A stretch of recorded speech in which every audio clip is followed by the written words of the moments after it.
ازيكم عاملين ايه؟ ومعاكم عبد الرحمن هشام، والقصه والحدوته والروايه بتاعت نادي بورنموث. مش عارف ليه بجيب الانديه دي، بس تقريبا يعني الكتاب الريفرنس اللي انا بعتمد عليه هو ماشي لي بالترتيب ده، فمحدش ياخد باله قوي يعني. المهم بورنموث اسمه الحقيقي بوسكومو. استنى راجع. اسمه بوسكوم فوتبول كلوب. فانا ما اعرفش ايه اللي جاب ده يعني اسمه الحقيقي، يعني مش الاسم النيك نيم بتاعه يعني. يعني يا رب يكون اللي كاتب الكلام ده يكون بجد، انا بحاول بس اسردها لكم وخلاص يعني، بس ان شاء الله يكون هو صح الكلام ده. امتلكوها شركه اسمها تيركواز، والمنافس بتاعهم اسمه ايه؟ ساوثهامبتون. والله يا جماعه الدوري الانجليزي ده غريب جدا يعني، ما تفهمش.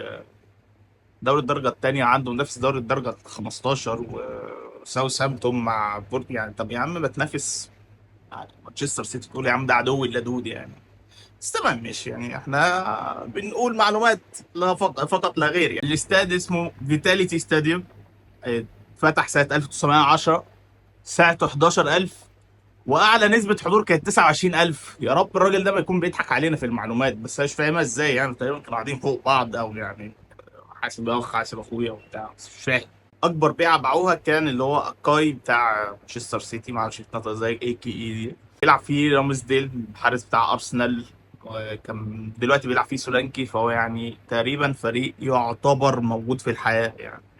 مش هنديله اكتر من قيمته برضه يعني، بس هو كويس انه بينافس على البقاء. اول ماتش كان قدام فريق اسمه سوانز وكسب 2-0. اكبر فوز كان 11-0 قدام فريق اسمه مارجيت سنه 77 تقريبا، كان في الاف اي كاب.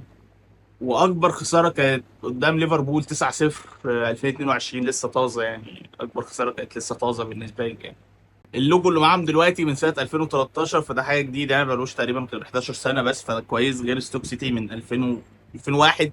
بالنسبه لبطولاته فتقريبا معدومه يعني، معاه دوري درجه ثالثه ودوري درجه ثانيه اللي هي الاي اف ال 1 ليج 1 او الليج 1 والشامبيون شيب.